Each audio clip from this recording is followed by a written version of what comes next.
830ခွန်တော့နောက်တစ်ခုလား3ကပဲអော်မယ်အဲ့ဘယ်လောက်လဲမြန်ပြောလေပြီးတော့တော်သေးတယ်လက်ကမြန်တယ်နော်တွေကဟုတ်တယ်ကဲ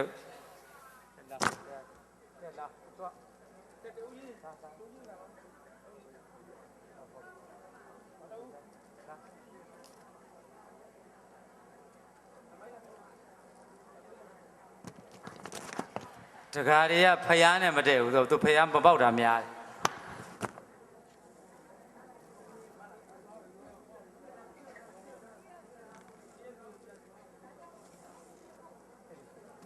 ဒီကျသူများကိုယ်နေရာလေးတွေကိုပြန်ပြီးတော့နေရာယူပြီးတော့ပါဆရာတော်ဗျာ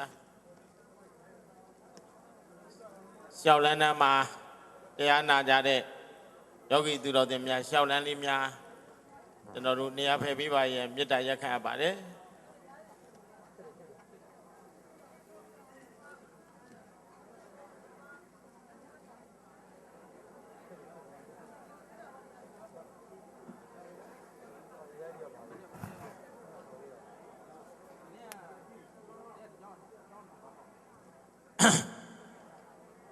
အခမ်းအနားအစီအစဉ်600ဗုဒ္ဓသာသနာစီယံတိတ်တထု3ကြိမ်ရွတ်ဖတ်ပူဇော်၍အခမ်းအနားပြီးဆုံးမှာဖြစ်ပါတယ်။သို့ဖြစ်ပါ၍အလုံးသောတရားနာသူတော်သင်များဗုဒ္ဓသာသနာစီယံတိတ်တထု3ကြိမ်ရွတ်ဖတ်ပူဇော်ပြီးပါရန်ပန်ကြားအပ်ပါတယ်ခင်ဗျာ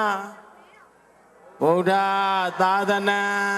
စီယံတိတ်တထုဗုဒ္ဓသာသနာစီယံတိတ်တထုဗုဒ္ဓသာသနာစီဒံတိတ်တုသာဓုသာဓုသာဓု